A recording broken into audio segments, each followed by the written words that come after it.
Well, that certainly came out of nowhere.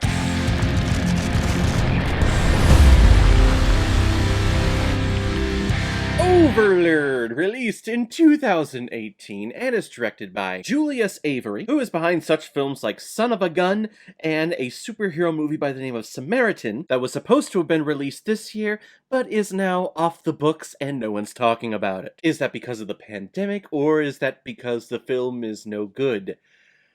Hey. And this film is starring Javon Adepo, Mathiel Olivier, Philo Aspect, and Wyatt Russell, or as I like to call him, not Captain America. The film Overlord begins with a group of paratroopers of the 82nd Airborne during World War II. As their plane gets shot down, only a small group of them survive the landing. So now the remaining paratroopers continue on to their mission to blow up a research tower that the Nazis have set up in a church in the middle of a small village. However, this movie takes one very sharp 90-degree turn, and all of a sudden we find our paratroopers in the middle of a zombie movie. So now the mission is not only to blow up the tower to disrupt communications, it's also to stop the research and the outbreak of all of these zombified monsters. I had heard about this film a while ago, and I just never got around to watching it. I think it was during the whole zombie craze where everyone was doing zombies. There was a zombie romance movie. Walking Dead was very popular. iZombie on CW was very popular. World War Z, Zombieland, all of these zombies everywhere that I was just getting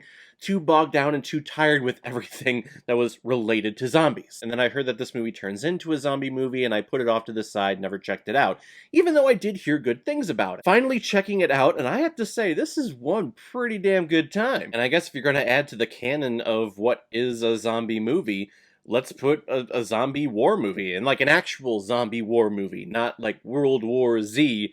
That's not really a war at all. No, this is an actual war, WWII, and then all of a sudden there's Nazis and monsters in this thing. And as the film begins, I'll be honest, it's nothing special. It's nothing that we haven't seen before. I think it's shot well, and I like the establishing of these characters. You have the asshole guy, you have the quiet soldier in the corner, you have our main protagonist who seems very fearful, but you know he's just going to have one hell of a journey in developing that courage and developing that confidence to stand up to people and do what's right and hurrah! But really, if you've seen any World War II film in the last 20 years, you've seen this opening before. Band of brothers, Saving Private Ryan, nothing new here. But then the tone and everything starts shifting when you start seeing these weird dead carcasses in the middle of the woods when these soldiers are continuing on to their mission to try to get to this village. So you have little glimpses of like, well, that's not something that I've seen before in a World War II film. Okay. Oh, hey, that's also interesting. Well, those people that they're unloading out of that truck look a little weird and strange, and oh, hey, they're setting them on fire. Okay, something is off about this World War II movie. And from what I recall from the marketing of this movie, it kept that part of the storytelling device here pretty quiet, which I think may have been one of the reasons why this film didn't do so hot at the box office. It made a little bit of money, but I'm sure with marketing and advertising and everything, it lost money in the long run. But I think this movie is a hidden gem, because once you get into it and you sit down and you get invested into these characters, I think it's one hell of a time. It felt very much like a video game. The start, we have our first little mission of getting out of the plane and landing safely, and you getting your team assembled, and then you're continuing on with the mission, and then as you get further and further into the zombie aspects of the movie, infiltrating the tower, cutting around corners, trying to stay quiet, not trying to get caught, it reminded me a lot of playing Resident Evil mixed with, like, Medal of Honor. Is Medal of Honor still a thing?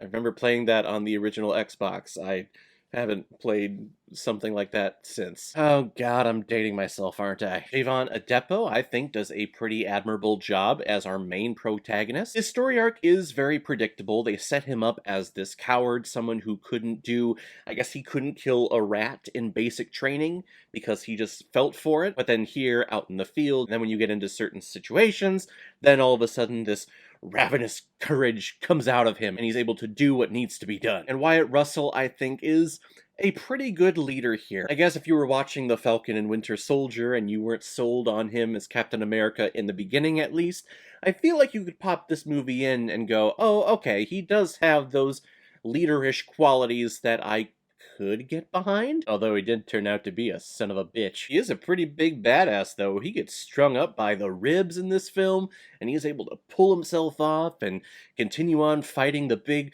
monster Nazi zombie. I love that those words just came out of my mouth. Just overall, I think this movie is a lot of fun, and I like the change in storytelling that we get here, turning from a unoriginal, hey, we've seen this time and time again, war film into something brand new that is fun, fantastical, and I'm going along every single second of the film. Plus, it also confirms, the rumors of Nazis experimenting with certain medicines and drugs during World War II. So I'm not putting it past them that, hey, something like this may have happened back then, and of course everything was blown up, so all the research and everything is gone. I'm still believing that. But if you haven't seen Overlord, if it didn't look interesting to you, I say give it a watch. I think it's a really fun time. I'm gonna give Overlord 4 out of 5 Blu-rays. I like it a lot. Alright everyone, now comes my favorite part of my video is where I pick which movie I'm going to be watching next, and I'm actually personally selecting this movie as my next recommendation. It's from one of my friends, Trevor DeVoe. He recommended the film Swiss Army Man, or as it was known during the independent circuit, the Farting Corpse movie. Paul Dano and Daniel Radcliffe, Harry Potter himself, and I know that's the reason why Trevor checked this movie out and is recommending it to me. I'll tell the story about how he first came around this movie. I think it's pretty hilarious, but I'll tell that next time. If any of you have recommendations of films that you want me to review on here, you can make a PayPal donation on the main page of my YouTube channel. Any size donation will do, just attach your movie recommendation with your donation, and if I have access to it, I will watch it, review it, give you a shout out on the channel, and get my review of it published as quickly as I possibly can. So guys, have you seen Overlord? What did you think about it? Or if you've never seen it before, and you stumbled across it because of this video, then comment below, let me know what you thought about it. And as always, if you like what you see here, if you like my take on movies, then hit the subscribe button, and make sure you hit that bell so you'll know the next time I'm releasing my next movie review. So guys, I will see you next time with my review of Swiss Army Man. So in the meantime, be well, be good to each other, and go watch a movie. Take care, guys.